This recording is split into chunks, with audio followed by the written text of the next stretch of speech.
All right, 10, 9, 8, 7, 6, 5, 4, 3, 2, 1. You got it. Good afternoon, everyone. Thank you for joining us for this conversation about unleashing the family and community wealth in heirs property through land ownership. And so this afternoon, we are fortunate to have two experts in both heirs property and community development and organizing with us today. So I want to take a minute to introduce them fully because I think it'll give you a great sense of the experiences that they've had that could be helpful and impactful for your organizations. So first, I'd like to start with Bernie Mazik, Age Before Beauty, Karama. And Bernie is a leader in the community economic development movement here in South Carolina and really across the Southeast region. For more than 20 years, he has served as president and CEO of the South Carolina Association of Community Development for Community Economic Development. And in that role, they work on capacity building and funding intermediary opportunities, focusing a lot on public and private partnerships. And he has worked a great deal on public policy. Indeed, he spearheaded the South Carolina Economic Development Act, which has been groundbreaking in creating opportunities for nonprofit CDCs here. Bernie serves on a multitude of boards, but notably for us, he serves on the board of the Coastal Community Foundation and the Center for Heirs Property. And then I'd like to introduce Dr. Karama Neal. She is the president of Southern Bancorp Community Partners. And that is a CDFI, which is a community development finance institution. And they serve rural Arkansas and Mississippi. And in that role, they work on development lending, asset building, and public policy. And so Karama has the distinction of leading the statewide effort that brought the Uniform Partition of Heirs Property Act to Arkansas. She also serves on a wealth of boards, and we'll talk about some of their board service that they have in common. And so with that, I just wanted to let you know, Karama and Bernie know what to do, and they know how to get it done. So with that, let's turn to the conversation we started this morning, where we were looking at the problems and the promise of heirs property. And so I just wanted to ask first, on the ground, how have you seen heirs property impact folks in your local communities? What does that form of ownership look like on the ground in a community? Well, as you said, age before beauty, and I will kick that off being the old hat here. Heirs property, of course, has been around for quite some time. And for families like myself, who are participants in the heirs property, it has always been known to some as an asset, but to others, it has been viewed as a challenge. And so a lot of the first steps that we've had to take is to help the other members of the heirs property to understand the true value of that asset to the family and to the community. And that's not always been easy to help family members understand that, because in order to address the problem, the heirs property actually has to be cleared, the title cleared, and of course, the legal process. And that involves time. Sometimes it involves resources. But having gone through the process myself, I was fortunate to have family members that were pretty much of the same mind, that this was an asset that should be retained in the family. And so they were willing to work together to assist in contributing to getting the title clear and to structure the property so that it can be a real financial and legacy asset for the family. But it is not always that easy, because I hear of other families in the same general area that are challenged to get their relatives to join in the effort. So it is a hodgepodge of approaches and a hodgepodge of senses of value. And I would say, if we're talking about advocating and developing a narrative about heirs property, one has to first come to an understanding of how important that asset is, not only to the family, but to the community at large. And if that narrative can be created in a way that crosses a variety of interests and motivations of family members, then you'll be able to move that asset into a position of being a wealth building tool for the family. Very good. And how about you, Karama? Because Bernie's in a coastal community. Your community is a little different. How have you seen heirs property show up on a community level? Yeah, so I appreciate this conversation. Of course, thanks to Aspen and the Center for organizing this really important conversation. So totally agree. I mean, I think a lot of the kinds of things that we see really are very similar. You know, families, often face challenges. Those challenges can be translated into opportunity. Oftentimes they should be translated into opportunity or promise, as we've heard said. But that takes some investment, that takes some time, and it takes some commitment. You have to understand what that vision is. And so I think, obviously there are a lot of folks who are working on that, and that is absolutely critical. A couple of things I would say, though, is in addition to that, one is that when we think about what those impacts are, obviously families, if they're owning heirs property, they may experience, loss of potential income. There's an opportunity cost there that they're not able to take advantage of because they've not cleared the title and don't have, access to that property as a full access to it as an asset. But there are also impacts on the larger community. So, if we think about heirs property in urban areas where you may have dilapidated housing or housing that has been neglected or weed lots that have been neglected because it's heirs property, and families may not have, there's no one person who's responsible. There's that old adage, if you have more than one person responsible, then no one's responsible. And so sometimes that's what happens. You have the property that might be neglected. And so that has an impact on the neighbors. It has an impact on the communities. In places where, you are charged property taxes based on how it is you're using that property, that impacts the tax base, right? So if you have, if you're in a situation where you could have been growing timber on the property, but you're not, and so you're charged less for that property in terms of taxes, that affects everybody in that community. So I think those are also important roles, things that we have to consider when we think about what those impacts are. The other thing I think is important, and I think heirs property often does get sort of characterized as a problem, and there are definitely problematic aspects. That is to be sure. I'm a family landowner myself, and it is problematic, to say the least. But that said, there also, I often think about what it would mean if my great-great-grandfather, who bought this property after he got out of enslavement in the 1880s, if he had, by some miracle, had access to the kind of legal assistance that he needed to, ensure that property was maybe divided up and passed down to his 5 children. My guess is we would not have that asset anymore, right?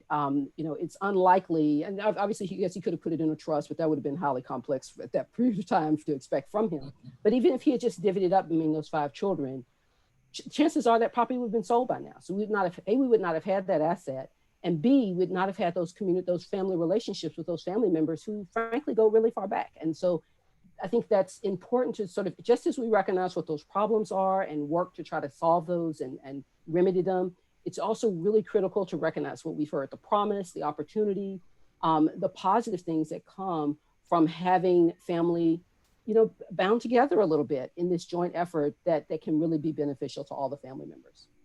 Well, that's a really important point because, as you said, at least the property has been preserved to this point. And then the issue becomes, how do you turn it into a positive asset? Bernie, from your standpoint, how can you tell when a piece of property is heirs property? Can you tell by looking at it? No, you can't tell by looking at it. Oftentimes, it's heirs property when someone wants to do something with it. And oftentimes, there's misunderstanding of those who are participants in the heirs property of what their legal right is. Some may think because they pay the taxes that they are the absolute owner of the heirs property, or someone who has been living on the property for a number of years believe that they have the complete ownership of the property. And only when they go to sell or to get a loan, a home improvement loan, a construction loan, may they find out that the property is actually heirs property. So you can't tell by looking at it. But what is interesting is other people will know it's heirs property a lot of times before you do. because there are others that are looking at your property. And something I failed to mention that's unique to the coastal area, not unique, but is especially interesting for the coastal area, is this is a high development area. So there are developers looking for property, looking for land all the time. And they will know what is Heirs Property. They will know who to contact, and they themselves may initiate a process that will later on become problematic for those who own the Heirs Property. So, you know, those who are involved with any real estate, please go through the process of checking the title and making sure that the title is secured. And that's a relatively easy process. Everything is online now. So oftentimes you'll have folk that will just go straight to the county assessor's office or to the RMC's office and check out a piece of property and see that it is in the name of Bertie Muziek et al. Well, then they know that property is either owned by several parties, or it may be Heirs Property, or the title may be listed, or the property may be listed as in care of, someone's name in care of Bernie Muziek. That is a clue that it's Heirs Property. So please, with anyone that's involved with real estate, go through that process to check on what is the title status of that property, and then begin to think about what that property is worth. Oftentimes you want to see what the development plans are for that area. And in coastal South Carolina, everything is fair game for development these days. So we're getting quite a few parties that are interested in just the land that many of us have inherited in this part of the state. Right. And so, and Bernie, just to follow up, you mentioned the plan for the area. How do people find out what the plan is for their property? Sure, you will, well, first of all, the property is going to be zoned a certain way, and you'll know that by the tax notice that you get. Some property will be zoned as agricultural, some will be zoned for forestry, some will be zoned for residential. So that'll be your first clue, is what is the zoning of the land that you have. But you can also go to your county planning office and see what the master plan is for that area where your property is located.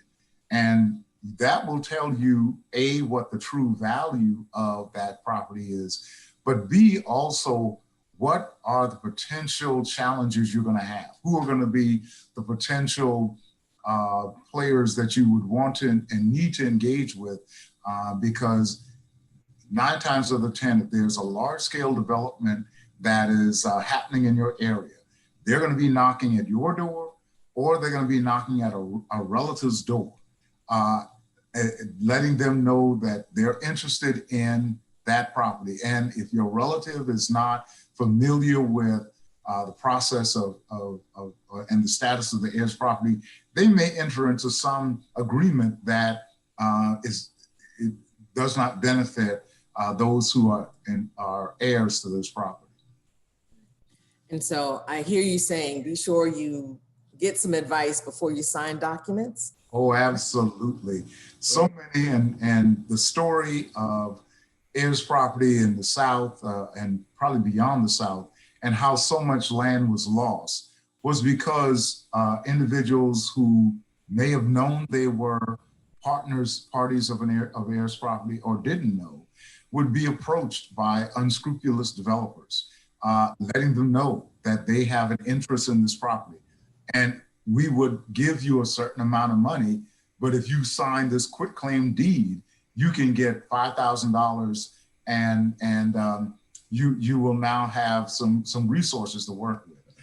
Unfortunately, when that happens and someone signs their ownership or their interest into that property away, that person becomes a new heir. That person replaces you as an heir in that property. And they have a way of forcing the partition of that property, creating problems for all the other rightful heirs to that property. So absolutely never sign over your interests or sign any document related to property that you have an interest in. Right. Well, and now both of you work in the asset development arena, and we've explained why this property can be such a great asset. Let's talk about some of the challenges, though, if a family can even hold on to it. Karama, you mentioned that at least people still have the property, but has family dissension been a problem that shows up with heirs property owners where you are, and does that impact the full community?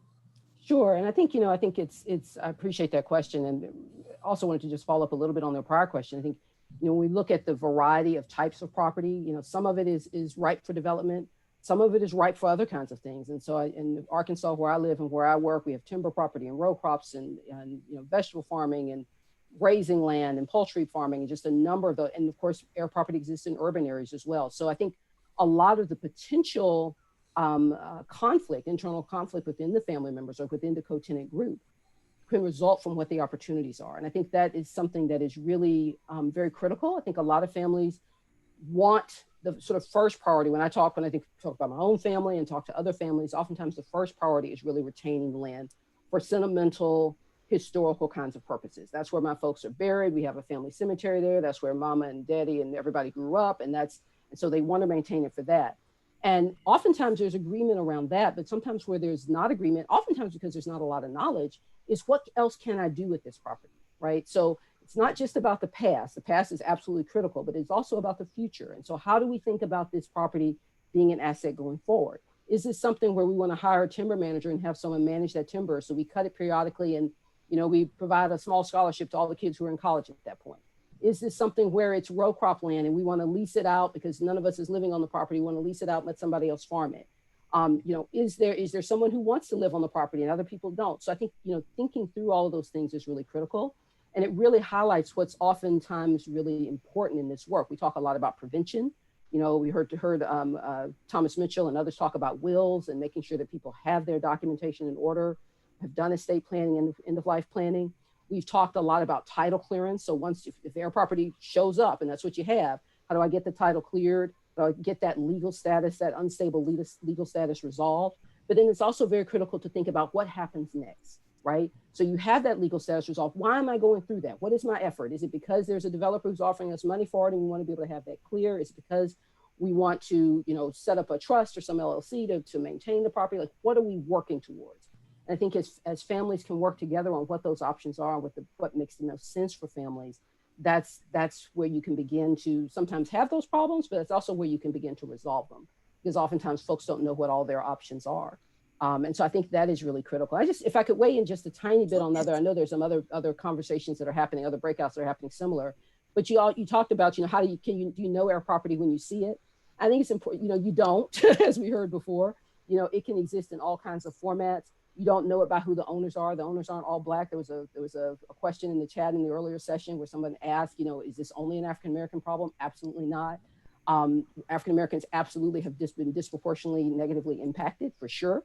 But it is not only an issue that exists with African-Americans. And part of what I find in the conversations that I've had particularly around policy when we're trying to get legislation passed here, is that I would often talk to families, particularly white families in the context that I had anecdotally, who I would share this, they'd be excited about, this is really interesting. And they would say, I have family land too, we have family land too. And they would go on to describe it, and they had heirs property.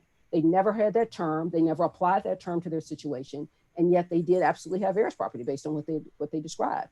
And so what that means is that people don't see themselves in those environments, and they can't, we've lost an opportunity to build empathy and build coalitions around doing this work on a larger scale. Right. And so, and now you mentioned trust, and Bernie, you mentioned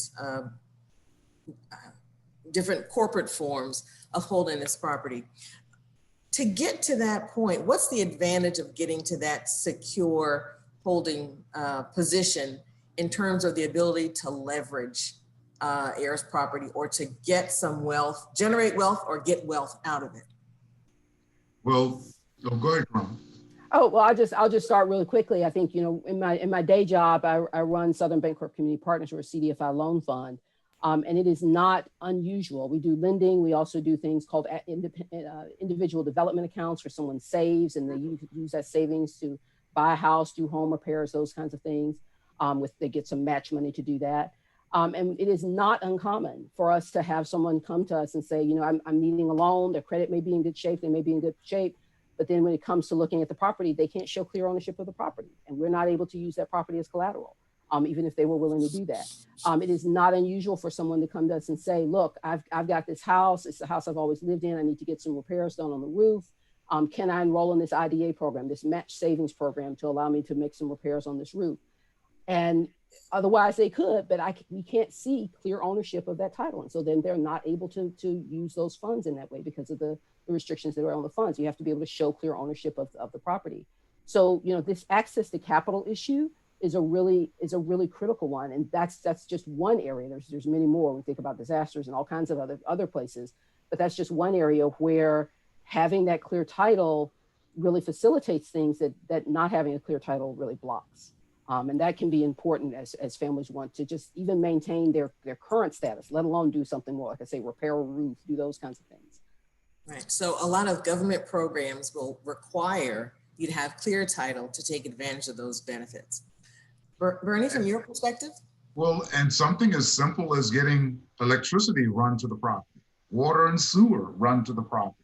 Just basic infrastructure in South Carolina and in coastal South Carolina, you cannot have that resource provided to you unless you have clear titles to the property. So it is vital if there's any desire to really have this as an asset for the family, it really is important that the family work towards clearing the title and then putting it in a corporate structure whereby individuals that are parties to the heirs property can retain a level of ownership to it. We chose an LLC structure. We have a board of managers that meet throughout the year to manage the activities of the heirs property. And during family reunions, we'll have an estate meeting, and we will share with all of the parties what is happening, what programs are underway, what future uses are available. Those kind of things are really exciting and empowering for family members to look and say, oh, well, I have an interest in that. It's no different than being a shareholder in a corporation. And it provides that opportunity to talk about enterprise, to talk about collaborative ownership. And that is a pathway to the future, where future generations can begin to understand they actually have an interest and are a party to a legacy on which they can build upon for their future success. They're starting off with something where so many of people in our community believe they start off with nothing, and where in fact the property gives them that beginning stage on which to build wealth and a structure on which to manage that. And now from an organizational standpoint, how would you recommend that organizations help a family understand or get from an individual fractionated share of the property to actually having a piece of a corporation? Was it difficult for you to explain that they still owned something and they still had power over the property? Or were people really willing to go as long as the family was getting along? I will say it's an ongoing education process. It is not a concept familiar to many in our community. Although the sense of cooperative or collaborative ownership does exist, but it doesn't exist in the sense of a corporate structure. So to help folk understand that even when you create this corporation, this LLC, you in fact are now a shareholder in an enterprise. And as a shareholder, you still have a voice. That voice might be one time a year when we have the annual meeting, but there are a group of managers, kind of like a board of directors, that meet throughout the year to operate on your behalf. And you can speak to them at any point in time. You can even attend the monthly or bi-monthly meetings of the managers so that you can hear what's going on. And we encourage that with our LLC, that any member of the estate can participate in the managers' meetings. And I think the more that transparency exists, the more that folk open up the information so that everyone can understand what's going on, that education process can continue. And it always is helpful to have professionals to come in and talk with the managers about what's going on. We had to help our managers understand that as an LLC, when you receive income and revenue, you still have to pay taxes. So you have to have a tax structure associated with that. So it is a constant education process, but there are ways of doing that. There are professionals that you can bring on board. And fortunately, because of the Center of Heirs Property, we have an institution that creates a framework for that education to happen. And I'm sure Karama has had many experiences of helping families understand that corporate structure and how important that is. Well, I'll follow up. We're not doing direct service here, but and I think part of what's really interesting is that, you know, my understanding is that Center for Heirs Property Preservation works with families for whom all of the family members, all the co-tenants want to retain the land. And so when you ask Faith about the movement from having a group of co-tenants and maybe not having clear title to having an LLC, for us in Arkansas, a big part of the challenge there, if you didn't have all the family members on board already prior to passage of the Uniform Partition of Heirs Property Act, was just sort of frankly fear. And I'll just share a little bit there. You know, the reason I came into doing this work on anything more than just a personal level with my own family was because we were looking at our family structure. And as I mentioned, our largest piece of land is my great-great-grandfather bought it in the 1800s. There are lots of heirs. I'll just leave it at that. There are lots of heirs. He had 5 kids, they had kids, There are lots of us now at this point. And, you know, around 2013, early 2013 or so, I was looking to see how can we gather our family together to figure out how we can make this into a real asset? How can we get to the place where Bernie's family is? You know, how can we do that? And all of this property is on my mom's side. My dad is an attorney, and he looked at that and said, Karama, you may need to be careful because you can find family members who are not particularly interested in retaining the property. Whether that's personal or not, they just may need money. You know, that's fine. But you may need to be very careful because if you find those wrong family members, or those family members who are not particularly interested in maintaining the property as a collective whole, then you could be very much putting the property at risk. And so what was an intermediate step for us, and I think for a lot of families, particularly in those places that don't have the Uniform Partition of Heirs Property Act, and for whom families, everyone is not necessarily in agreement around how to go forward, or you don't know whether everyone's in agreement on how to go forward. It's important to have that policy protection in place so that when you are looking for new family members, when you're trying to gather them in and say, look, did you know we have this property? You know, I didn't know, or I did know, but I don't know who you are. You know, those are the kinds of things that happen when you have a large family.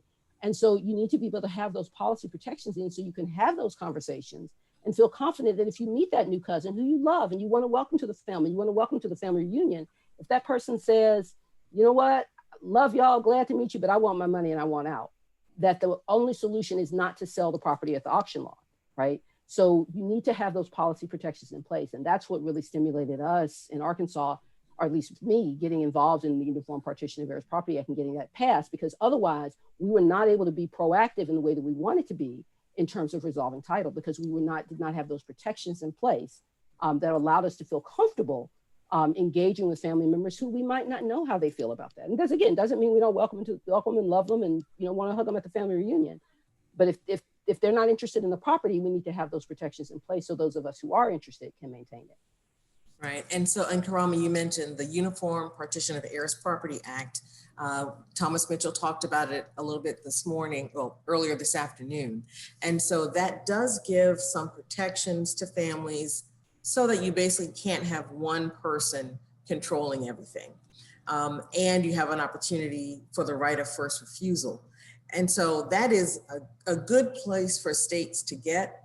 Many states, however, are not even there yet. And so, Bernie, I want to come back to you. How did we get to the point of having a uniform act here in South Carolina? Where were this 20 years ago? Could you have foreseen this? Like, how did you get started with this work? Well, again, we have to applaud the center and Jenny for her work. But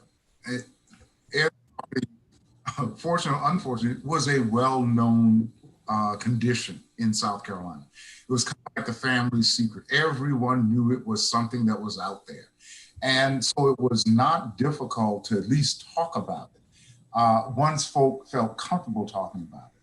And then to have a piece of legislation that can aid in that, folk began to get very excited. And so Jenny and other members of the center were able to engage certain members of the General Assembly and the Senate to talk about this. And of course, they were very familiar with the issue. And fortunately able to their colleagues on board to really understand the issue and get behind the legislation. So again, it was knowing that this was a condition that existed in South Carolina, and then also framing the condition as something whereby there's an untapped asset out there that can really help families begin to really address issues of poverty. You hear the term land rich, cash poor. And so they had this asset, but now here's a way of assisting them from losing it, first of all. And then once they can secure it, make it a stable asset, then they can build upon it to make it something that works for the family. And now Heirs Property has come out of the closet, so to speak. And people are not afraid to talk about, they have this Heirs Property, we want to deal with it, we want to address it. And yes, realizing that it is not an African-American issue alone. The center did a mapping of the state and found out of course, there's a lot of Heirs Property along the coast and a little bit in the Midlands where there's a large portion of African-Americans, but it also was a very prevalent issue in the northwestern corner of the state where there's not a lot of African-Americans who live there. And so that also helped to make the case that this is not just an issue that affects African-Americans, but it affects families uniform throughout the state. And so that kind of conversation was very helpful. And now how, with the Center for Heirs Property Preservation and the Community Foundation, how did this issue arise to their foundation agenda? Well, when I was with the Coastal Community, the Trident Community Foundation back then, I started with a program that was helping to unearth assets in low-income minority communities, helping those communities to recognize their value in the larger context of the community. And so we spent a lot of time talking about asset-based development and how there were assets in every community.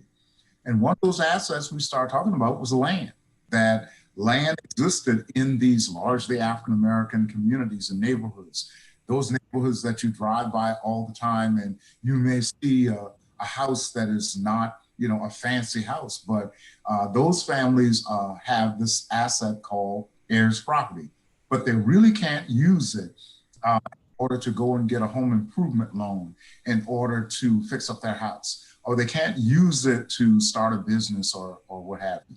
So in that kind of conversation, we began to talk to the leadership of the Trident Community Foundation about this issue called Heirs Property.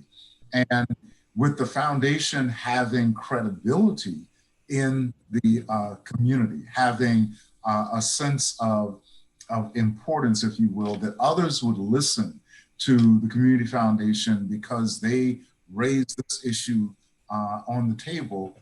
Other players like the Bar Foundation and the legal community began to take notice. Now, I was there before the center really got established. I was there in the very early years, but just raising that issue, having it on the agenda of the Community Foundation, what Dr. Jenny Stevens did and others after I left that picked that up and got the interest of the Ford Foundation and others and really took off, and the result was the center that we have today.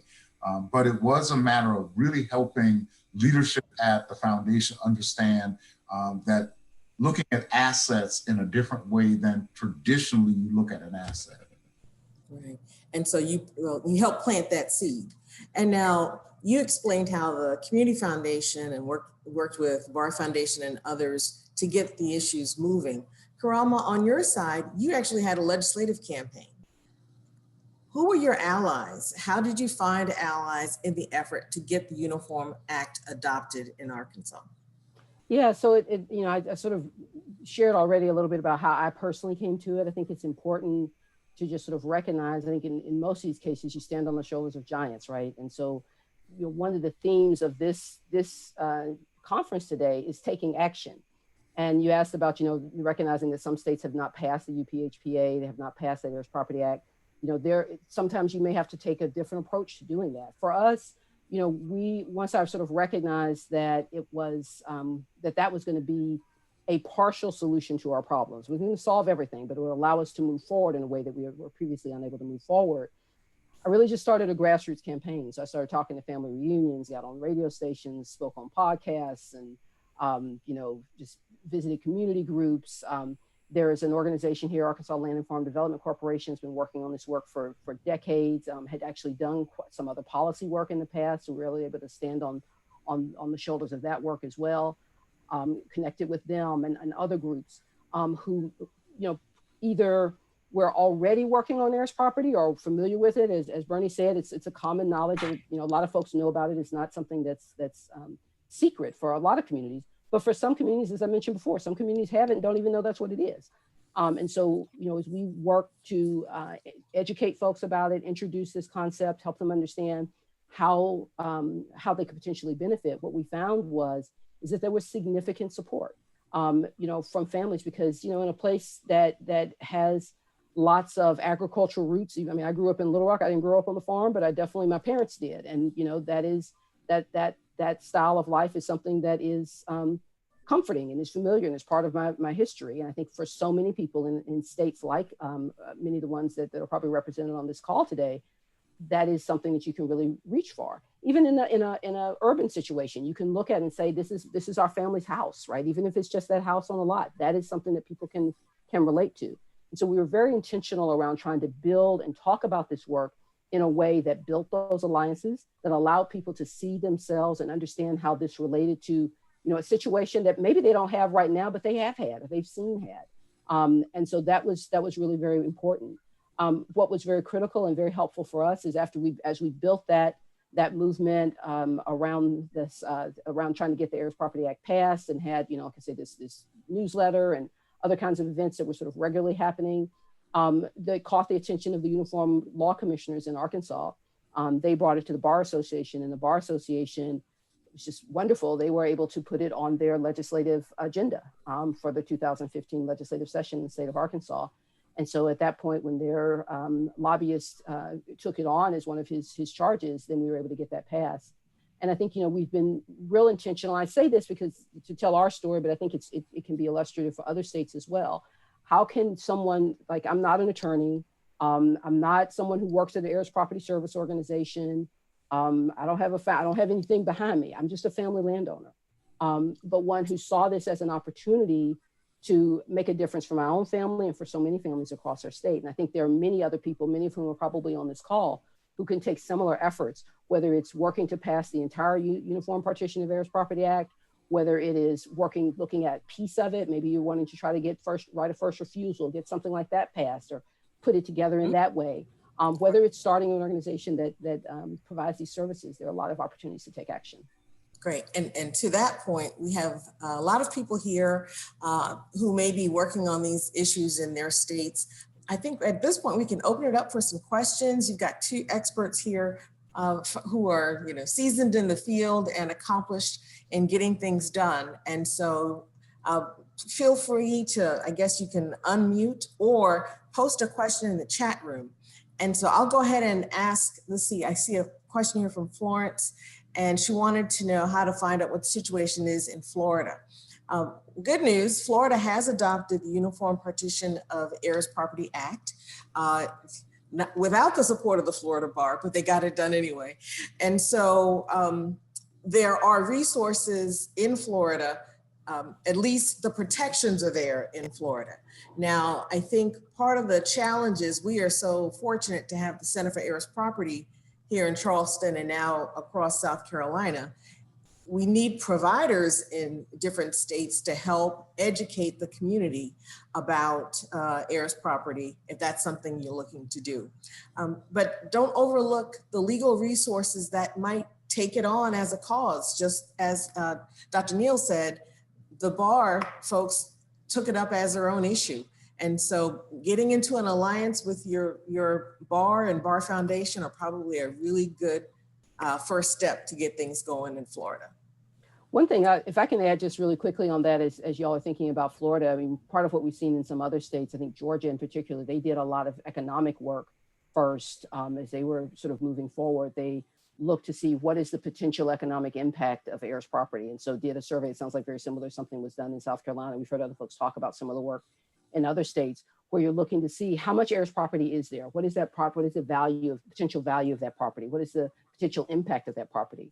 And having that kind of information from, frankly, a sort of a more academic approach has been very helpful in helping make the case for development of services, of nonprofit organizations, recruiting legal services to this issue as well. So I just would offer that as a potential opportunity as well. Well, and we have a question here about the Uniform Act.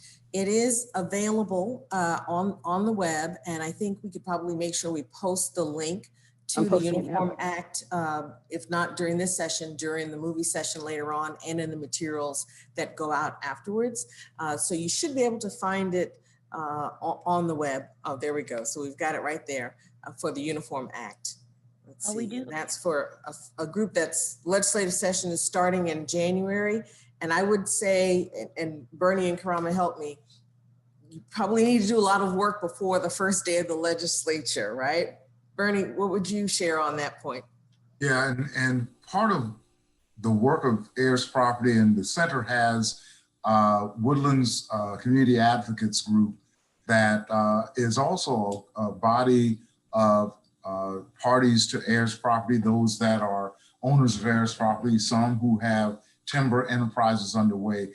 That is a great grassroots group to begin to engage partners, to build momentum towards resources being provided, networking and sharing best practices.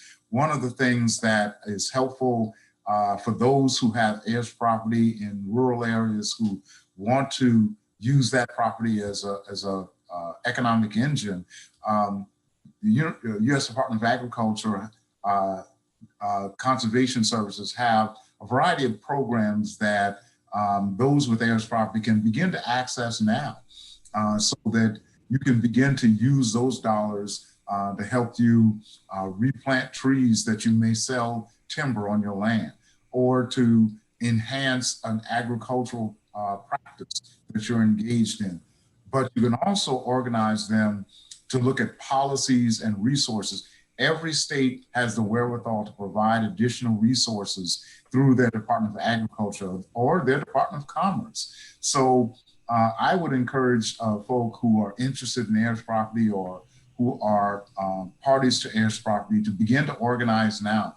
Work with your local church because churches can be a great organizing vehicle, your legal service department, so that you can build momentum and bring partners along to move your state and community forward in both putting the right kind of practices and programs and policies in place to help those with heirs property, but also to help you with financial resources so that you can realize your dream of using that asset as a wealth building tool for your family.